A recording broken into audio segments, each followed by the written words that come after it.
Hai, Assalamualaikum. Kami daripada kumpulan Bomboloni daripada kelas Perekonomian dan Pelaporan Korporat Set 3 bersama pensyarah Dr. Selamat bin Kuntari. Pada hari ini, kumpulan kami ingin membentangkan tugasan kumpulan bicara tuntas. Syarikat yang kami pilih adalah CNI Holdings Berhad. Kumpulan kami terdiri daripada 4 orang iaitu Ulia Batrisya binti Anwar, Nur Syadiah Nur Azman, Nur Syairah Ghazali dan Nur Dalila Yasmin binti Muhammad Nizar. Pengenalan syarikat CNI Holdings Berhad. Hai, Assalamualaikum. Saya Nur Syadia. Pada hari ini saya akan membentangkan sedikit sebanyak tentang pengenalan syarikat yang kami pilih iaitu CNI Holdings Berhad. Syarikat ini ditubuhkan oleh 3 orang usahawan iaitu Datuk Koh Peng Chor, Tan Sia Swee dan Loh Yang Kek pada tahun 1989. Syarikat ini dia bermula dengan sebuah kedai kecil 2 tingkat sahaja dan sekarang syarikat ini mempunyai kawasan industri seluas 16,314 meter persegi. Selain itu, syarikat ini juga ia telah berkembang di peringkat antarabangsa di mana ia berkembang di negara Brunei, Singapura, Thailand dan Myanmar. Antara produk-produk yang dihasilkan oleh CNI Holdings ni ada 5 kategori iaitu nutrisi dan kesihatan, penjagaan peribadi dan kosmetik, makanan dan minuman, servis atur dan barangan rumah. Selain itu juga syarikat ini telah memenangi ataupun menerima anugerah sebagai standard amalan penilangan yang baik. Struktur korporat bagi syarikat CNI Holdings Berhad. Berikut merupakan struktur korporat kumpulan bagi syarikat CNI Holdings Berhad, di mana ia mempunyai 7 kumpulan syarikat iaitu CNI Enterprise Sdn Bhd, Exclusive Smart Sdn Bhd, QPAC Sdn Bhd, Simple Soft Sdn Bhd, Infuso Sdn Bhd, Lotus Supply Sdn Bhd dan CNI Corporation Sdn Bhd. Antara 7 syarikat ini, 2 syarikat daripadanya iaitu Lotus Supply Sdn Bhd dan CNI Corporation Sdn Bhd yang memberi peratusan sebanyak 70% dan 30%. Manakala yang lagi 5 itu memberi peratusan sebanyak 100%. Bagi syarikat CNI Enterprise Sdn Bhd di Myanmar, ia mempunyai 3 anak syarikat iaitu CNI Global Malaysia Sdn Bhd iaitu memberi 100% peratusan, Creative Network International Singapore 100%, Creative Network International di Myanmar memberi peratusan sebanyak 99%. Manakala bagi syarikat Exclusive Mark Sdn Bhd di Myanmar, ia mempunyai 2 anak syarikat iaitu Brightway Avenue Sdn Bhd memberi 100% peratusan dan Top One Biotech Co Limited 70%. MFRS 3 Pergabungan Perniagaan. Seterusnya saya akan membincangkan tentang MFRS 3 iaitu Pergabungan Perniagaan. Berdasarkan laporan tahunan syarikat CNI Holdings Berhad di bawah nota 3, syarikat ini telah mematuhi para 4 di mana pelaporan kewangan syarikat yang bergabung tertaluk kepada MFRS Business Combination. Gabungan perniagaan ini diambil kira dengan menggunakan kaedah perolehan.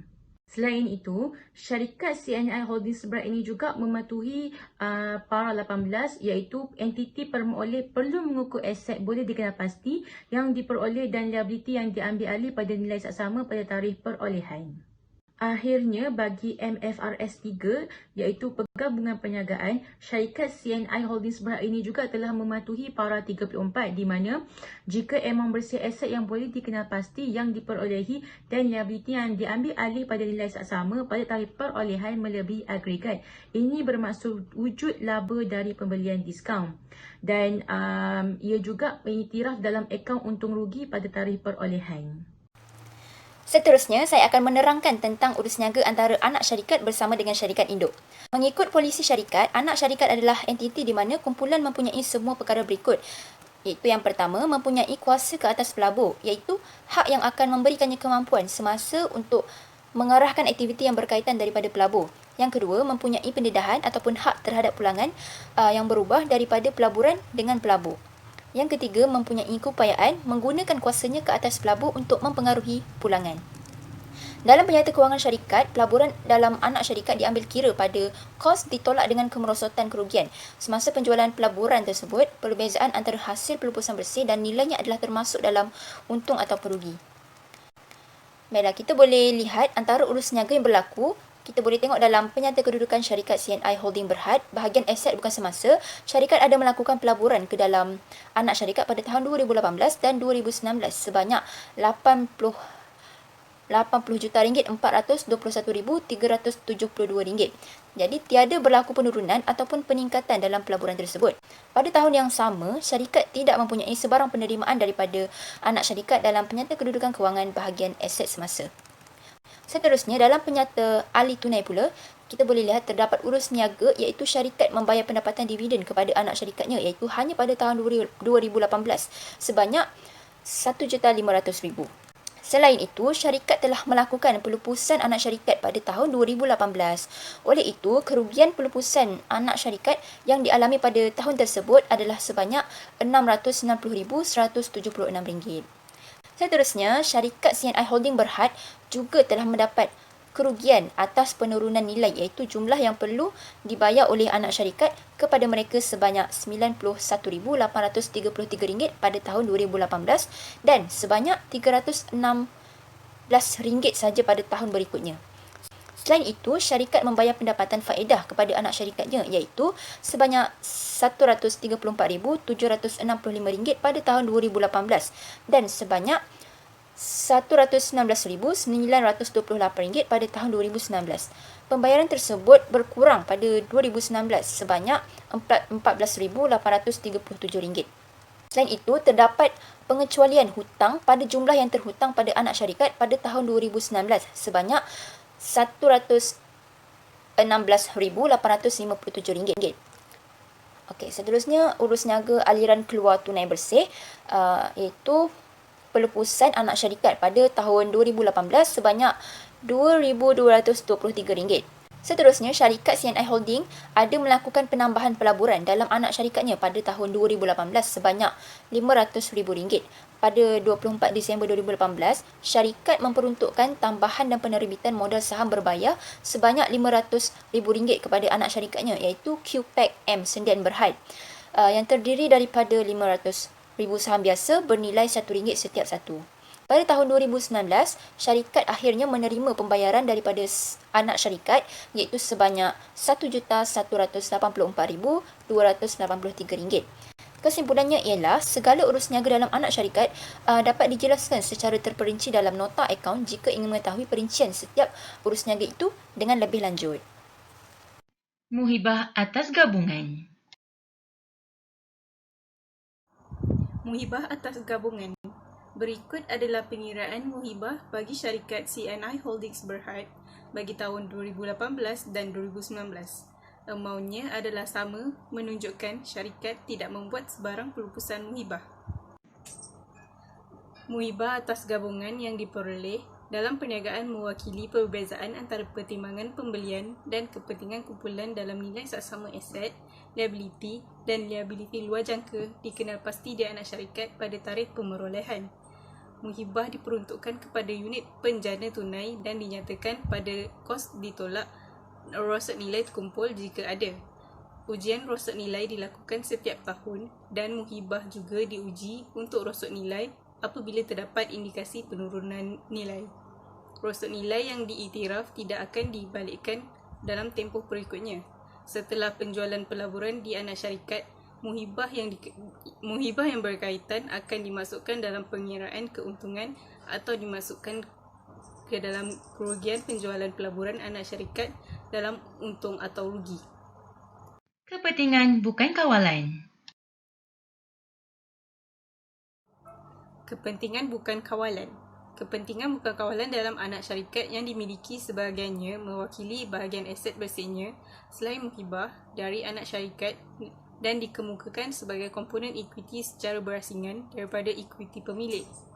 Kepentingan bukan kawalan pada mulanya diukur pada bahagian tarikh pemerolehan aset bersih selain muhibah pada tarikh pemerolehan dan seterusnya diselaraskan untuk perubahan aset bersih anak syarikat selepas tarikh pengambil alihan. Kumpulan memperlakukan perubahan dalam kepentingan pengendalian syarikat induk terhadap anak syarikat yang tidak mengakibatkan kehilangan kawalan sebagai urus niaga dengan pemegang equity dalam kapasiti mereka sebagai pemegang equity. Sehubungan dengan itu, nilai bawaan kepentingan bukan kawalan diselaraskan untuk menggambarkan perubahan kepentingan induk terhadap aset bersih anak syarikat. Sebarang Perbezaan antara jumlah di mana faedah bukan kawalan disesuaikan dan nilai saksama balasan yang dibayar atau terima jika ada diiktiraf secara langsung dalam ekuiti dan dikaitkan dengan pemilik induk. Saya, Ilya Batrisya binti Anwar akan membentangkan MFRS 128 iaitu pelaburan dalam syarikat bersekutu dan usaha sama. Syarikat bersekutu. MFRS 128 para dua syarikat bersekutu. Entiti yang mana pelabur mempunyai pengaruh yang signifikan tetapi bukan AS atau usaha sama. Pengaruh signifikan kuasa untuk terlibat dalam pembuatan keputusan berhubung polisi kewangan dan operasi syarikat yang dilabur tetapi bukan mengawal atau mengawal bersama polisi tersebut. Kepentingan 20% atau lebih kuasa mengundi. MFRS 128 para 5, 20% hingga 50%. Baiklah, saya akan terangkan tentang penyata pendapatan disatukan. Dalam penyata pendapatan disatukan, kepentingan dalam syarikat bersekutu diwakili oleh bahagian untung rugi syarikat bersekutu. Boleh lihat dekat slide ni, saya dah highlightkan bahagian share of results and associate before tax. Boleh tengok profit and loss untuk company CNI ini. Okey, dan ni juga share of other comprehensive to result of an associate.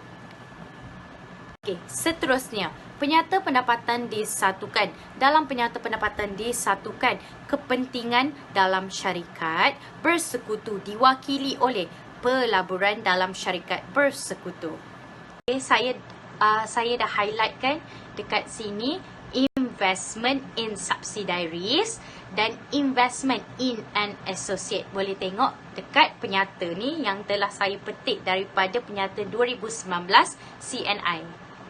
Ini juga dipetik daripada penyata CNI. Boleh tengok investment in an associate at the end of the financial year.